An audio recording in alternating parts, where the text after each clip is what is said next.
ಈಗ ಕಡಲೆ ಇರಲಿ, ಹಲಸಂಡೆ ಬೀಜ, ಕಪ್ಪು ಕಡಲೆ ಅಥವಾ ಬಿಳಿ ಕಡಲೆ, ಎಲ್ಲವೂ ಸ್ವಾದಿಷ್ಟವಾಗುತ್ತೆ. ಸರ್ಕಾರಿ ನೌಕರರು ಮತ್ತು ಪಿಂಚಣಿದಾರರಿಗೆ ಗುಡ್ ನ್ಯೂಸ್. ತಿರುಪತಿ ಲಡ್ಡುವಿನಲ್ಲಿ ಕಲಬೆರಕೆ ತುಪ್ಪ, ಚಾರ್ಜ್ ಶೀಟ್ ಸಲಿಗೆ. ಬಿಜೆಪಿ ಅಧಿಕಾರದಲ್ಲಿರುವಂತಹ ಪಾಲಿಕೆಯಿಂದ ಬಿಜೆಪಿಗೆ ದಂಡ. ಈ ಸುದ್ದಿಗಳನ್ನು ನೋಡೋಣ ದೇಶ ವಿದೇಶ ನ್ಯೂಸ್ ಟಾಪ್ನಲ್ಲಿ. ಸರ್ಕಾರಿ ನೌಕರರು ಮತ್ತು ಪಿಂಚಣಿದಾರರಿಗೆ ಕೇಂದ್ರ ಸರ್ಕಾರ ಗುಡ್ ನ್ಯೂಸ್ ಕೊಟ್ಟಿದೆ. ಸಾರ್ವಜನಿಕ ವಲಯದ ವಿಮಾ ಕಂಪನಿ, ನಬಾರ್ಡ್ ಹಾಗೂ ಆರ್ಬಿಐ ಉದ್ಯೋಗಿಗಳು ಮತ್ತು ಪಿಂಚಣಿದಾರರಿಗೆ ಬಹುನಿರೀಕ್ಷಿತ ವೇತನ ಹಾಗೂ ಪಿಂಚಣಿ ಪರಿಷ್ಕರಣೆಗೆ ಅನುಮೋದನೆ ನೀಡಿದೆ. ಈ ವೇತನ ಪರಿಷ್ಕರಣೆಯಿಂದ ಒಟ್ಟು 43,247 ಉದ್ಯೋಗಿಗಳು ಲಾಭ ಪಡೆಯಲಿದ್ದಾರೆ.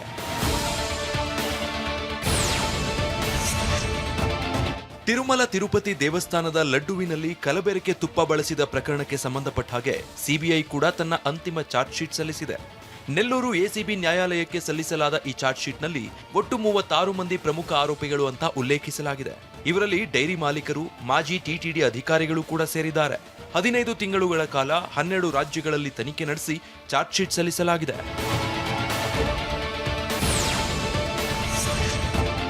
ಅಪರಾಧಿಯನ್ನ ಸಾಗಿಸುತ್ತಿದ್ದ ಬೆಂಗಾವಲು ವಾಹನದ ಮೇಲೆ ನಾಡಬಾಂಬ್ ಎಸೆದ ಗ್ಯಾಂಗ್ ಒಂದು ಎಸ್ಕೇಪ್ ಆಗಿದೆ. ತಮಿಳುನಾಡಿನ ಪೆರಂಬಲೂರು ಜಿಲ್ಲೆಯ ಹೋಟೆಲ್ ಬಳಿ ಊಟಕ್ಕೆಂದು ನಿಂತಾಗ ಘಟನೆ ನಡೆದಿದೆ. 2 ಕಾರುಗಳಲ್ಲಿ ಬಂದ ಗ್ಯಾಂಗ್ ನಾಡಬಾಂಬ್ಗಳನ್ನೇ ಎಸೆದಿದೆ. ಕೂಡಲೇ ಸಬ್ ಇನ್ಸ್ಪೆಕ್ಟರ್ ಗುಂಡು ಹಾರಿಸಿದ್ದು ದಾಳಿಕೋರರು ಎಸ್ಕೇಪ್ ಆಗಿದ್ದಾರೆ. ಕುಖ್ಯಾತ ವೆಳ್ಳೈ ಕಾಳಿಯನ್ನ ಚೆನ್ನೈಗೆ ಶಿಫ್ಟ್ ಮಾಡುವಾಗ ಘಟನೆ ನಡೆದಿದೆ. ಅಪರಾಧಿಯನ್ನ ಕೊಲ್ಲೋದಕ್ಕೆ ಯತ್ನಿಸಿದ್ದಾರೆ ಅಂತ ಪೊಲೀಸರು ಹೇಳಿದ್ದಾರೆ.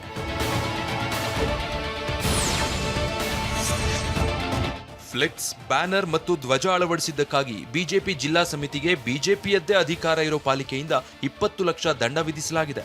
ಕೇರಳದ ತಿರುವನಂತಪುರಂನಲ್ಲಿ ಪ್ರಧಾನಿ ನರೇಂದ್ರ ಮೋದಿಯವರ ರೋಡ್ ಶೋ ವೇಳೆ ಹೈಕೋರ್ಟ್ ಆದೇಶ ಉಲ್ಲಂಘಿಸಿ ಬ್ಯಾನರ್ ಕಟ್ಟಲಾಗಿತ್ತು. ಜನರಿಂದ ಆಕ್ರೋಶ ವ್ಯಕ್ತವಾಗಿತ್ತು. ಹೀಗಾಗಿ ಕೋರ್ಟ್ ಆದೇಶದಂತೆ ತನ್ನದೇ ಪಕ್ಷದ ವಿರುದ್ಧ ಬಿಜೆಪಿ ಅಧಿಕಾರ ಇರೋ ಪಾಲಿಕೆ ಕ್ರಮ ಕೈಗೊಂಡಿದೆ. ಆರ್ಸಿಬಿಯ ಜಯದ ಓಟಕ್ಕೆ ಬ್ರೇಕ್ ಹಾಕಿದ ಡೆಲ್ಲಿ ಕ್ಯಾಪಿಟಲ್ಸ್. ಟಿ20 ವಿಶ್ವಕಪ್ನಿಂದ ಬಾಂಗ್ಲಾದೇಶನ ಹೊರಗಿಟ್ಟ ಐಸಿಸಿ. ಇನ್ನು ವಿಶ್ವಕಪ್ ಬಾಯ್ಕಾಟ್ ಮಾಡುವುದಾಗಿ ಪಾಕ್ ಬೆದರಿಕೆ. ಗುಡ್ ನ್ಯೂಸ್ ಕೊಟ್ಟಂತ ನಟ ಡಾಲಿ ಮತ್ತು ಧನ್ಯತಾ. ಈ ಸುದ್ದಿಯನ್ನು ನೋಡೋಣ ಕ್ರೀಡೆ ಸಿನಿಮಾ ನ್ಯೂಸ್ ಟಾಪ್ನಲ್ಲಿ. WPL ನಿನ್ನೆಯ ಪಂದ್ಯದಲ್ಲಿ ರಾಯಲ್ ಚಾಲೆಂಜರ್ಸ್ ಬೆಂಗಳೂರು ವಿರುದ್ಧ ಡೆಲ್ಲಿ ಕ್ಯಾಪಿಟಲ್ಸ್ ಮಹಿಳಾ ಪಡೆ 7 ವಿಕೆಟ್ ಅಂತರದಿಂದ ಗೆಲುವು ಸಾಧಿಸಿದೆ. ಸ್ಮೃತಿ ಮಂದಾನ ಬಳಗದ ಜಯದ ಓಟಕ್ಕೆ ಡೆಲ್ಲಿ ಬ್ರೇಕ್ ಹಾಕಿದೆ. ಗುಜರಾತ್ನ ವಡೋದರದಲ್ಲಿ ನಡೆದ ಪಂದ್ಯದಲ್ಲಿ ಟಾಸ್ ಸೋತರು ಮೊದಲು ಬ್ಯಾಟಿಂಗ್ ಮಾಡಿದ ಆರ್ಸಿಬಿ ನಾರಿ ಪಡೆ ನಿಗದಿತ 20 ಓವರ್ಗಳಲ್ಲಿ ಎಲ್ಲಾ ವಿಕೆಟ್ಗಳನ್ನು ಕಳೆದುಕೊಂಡು 109 ರನ್ ಕಲೆ ಹಾಕಿತು. ಸಾಧಾರಣ ಮೊತ್ತ ಬೆನ್ನತ್ತಿದ ಡೆಲ್ಲಿ ತಂಡವು 15.4 ಓವರ್ಗಳಲ್ಲಿ 3 ವಿಕೆಟ್ ಕಳೆದುಕೊಂಡು ಗೆಲುವಿನ ನಗೆ ಬೀರಿತು. ಇವತ್ತು ಭಾರತ ಮತ್ತು ನ್ಯೂಜಿಲೆಂಡ್ ನಡುವೆ 3ನೇ ಟಿ20 ಪಂದ್ಯ ನಡೆಯಲಿದೆ. ಅಸ್ಸಾಂನ ಗುವಾಹಟಿಯಲ್ಲಿ ಇರುವ ಸ್ಟೇಡಿಯಂನಲ್ಲಿ ರಾತ್ರಿ 7 ಗಂಟೆಗೆ ಪಂದ್ಯ ಆರಂಭವಾಗಲಿದೆ. ಈಗಾಗಲೇ ಮೊದಲ 2 ಪಂದ್ಯಗಳನ್ನು ಟೀಂ ಇಂಡಿಯಾ ಜಯಗಳಿಸಿದೆ. ಈ ಮೂಲಕ 5 ಪಂದ್ಯಗಳ ಸರಣಿಯಲ್ಲಿ 2-0 ಅಂತರದಲ್ಲಿ ಮುನ್ನಡೆ ಸಾಧಿಸಿದೆ. 3ನೇ ಪಂದ್ಯ ಗೆಲ್ಲುವ ಮೂಲಕ ಸರಣಿ ಕೈವಶ ಮಾಡಿಕೊಳ್ಳುವುದಕ್ಕೆ ಭಾರತ ತಂಡ ಸಜ್ಜಾಗಿದೆ. ಈ ಪಂದ್ಯವನ್ನ ಗೆಲ್ಲಲೇಬೇಕಾದ ಒತ್ತಡದಲ್ಲಿ ನ್ಯೂಜಿಲೆಂಡ್ ಇದೆ. 2026ರ ಟಿ20 ವಿಶ್ವಕಪ್ ಟೂರ್ನಿಗೆ ಕೌಂಟ್ಡೌನ್ ಶುರುವಾಗಿದೆ. ಈ ಟೂರ್ನಿಯಿಂದ ಬಾಂಗ್ಲಾದೇಶವನ್ನ ಐಸಿಸಿ ಹೊರಹಾಕಿದೆ. ಭಾರತದ ಹೊರಗಡೆ ಪಂದ್ಯವನ್ನ ಆಡುವ ಬಾಂಗ್ಲಾದೇಶದ ಮನವಿಯನ್ನ ತಿರಸ್ಕರಿಸಲಾಗಿದೆ. ತಂಡವನ್ನ ಬದಲಿಸುವ ಐಸಿಸಿ ನಿರ್ಧಾರದ ನಂತರ ಸ್ಕಾಟ್ಲೆಂಡ್ ಅಧಿಕೃತವಾಗಿ ಪಂದ್ಯಾವಳಿಗೆ ಸೇರ್ಪಡೆಗೊಂಡಿದೆ. ಟಿ20 ವಿಶ್ವಕಪ್ ಬಾಯ್ಕಾಟ್ ಮಾಡುವುದಾಗಿ ಪಾಕಿಸ್ತಾನ ಕ್ರಿಕೆಟ್ ತಂಡ ಗೊಡ್ಡು ಬೆದರಿಕೆ ಹಾಕಿದೆ. ಬಾಂಗ್ಲಾ ಹೊರಬಿದ್ರೆ ತಾನೂ ಹೊರಗುಳಿಯೋದಾಗಿ ಹೇಳಿದೆ. ಬಾಂಗ್ಲಾ ಬೇಡಿಕೆ ಒಪ್ಪದೆ ಐಸಿಸಿಯಿಂದ ಅನ್ಯಾಯ ಎಂದಿದೆ. ಆದರೆ ಪಾಕಿಸ್ತಾನ ಈ ಹೇಳಿಕೆಗೆ ಐಸಿಸಿ ಯಾವುದೇ ಪ್ರತಿಕ್ರಿಯೆ ನೀಡಿಲ್ಲ.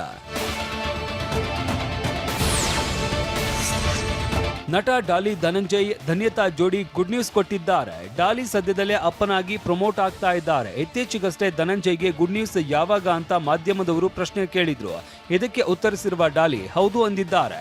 ಕಳೆದ ವರ್ಷ ಧನಂಜಯ್ ಹಾಗೂ ಧನ್ಯತಾ ಮದುವೆಯಾಗಿದ್ರು. ಇದೀಗ ಕುಟುಂಬಕ್ಕೆ ಹೊಸ ಮೆಂಬರ್ ಆಗಮಿಸ್ತಾ ಇದ್ದು ಡಾಲಿ ಮನೆಯಲ್ಲಿ ಸಂತಸ ಮನೆ ಮಾಡಿದೆ. ರತ್ನನ್ ಪ್ರಪಂಚ ಸಿನಿಮಾದಂತೆ ಪ್ರಾರ್ಥನಾ ಪ್ರಪಂಚ ಅಂತ ಹೆಸರಿಟ್ಕೊಂಡು ಸಿನಿಮಾ ಮೂಡಿ ಬರ್ತಾ ಇದೆ. ಆದ್ರೆ ಇದು ಫ್ಯಾಮಿಲಿ ಸ್ಟೋರಿ ಎಲ್ಲ ಕೋರ್ಟ್ ಡ್ರಾಮಾ ಇರುವ ಸಸ್ಪೆನ್ಸ್ ಥ್ರಿಲ್ಲರ್ ಇರುವ ಸಿನಿಮಾ. ಅಣ್ಣಯ್ಯ ಧಾರಾವಾಹಿಯ ವಿಕಾಸ ಉತ್ತಯ್ಯ, ಮಂದಾರ ಹಾಗೂ ರಂಗಾಯಣ ರಘು ಪ್ರಮುಖ ಪಾತ್ರದಲ್ಲಿ ನಟಿಸ್ತಾ ಇದ್ದಾರೆ. ಕೋರ್ಟ್ ಡ್ರಾಮಾ ದೃಶ್ಯವನ್ನ ಕಂಠೀರವ ಸ್ಟುಡಿಯೋದಲ್ಲಿ ಇರುವ ಕೋರ್ಟ್ ರೂಮ್ನಲ್ಲಿ ಚಿತ್ರೀಕರಣ ಮಾಡಲಾಗ್ತಿದೆ.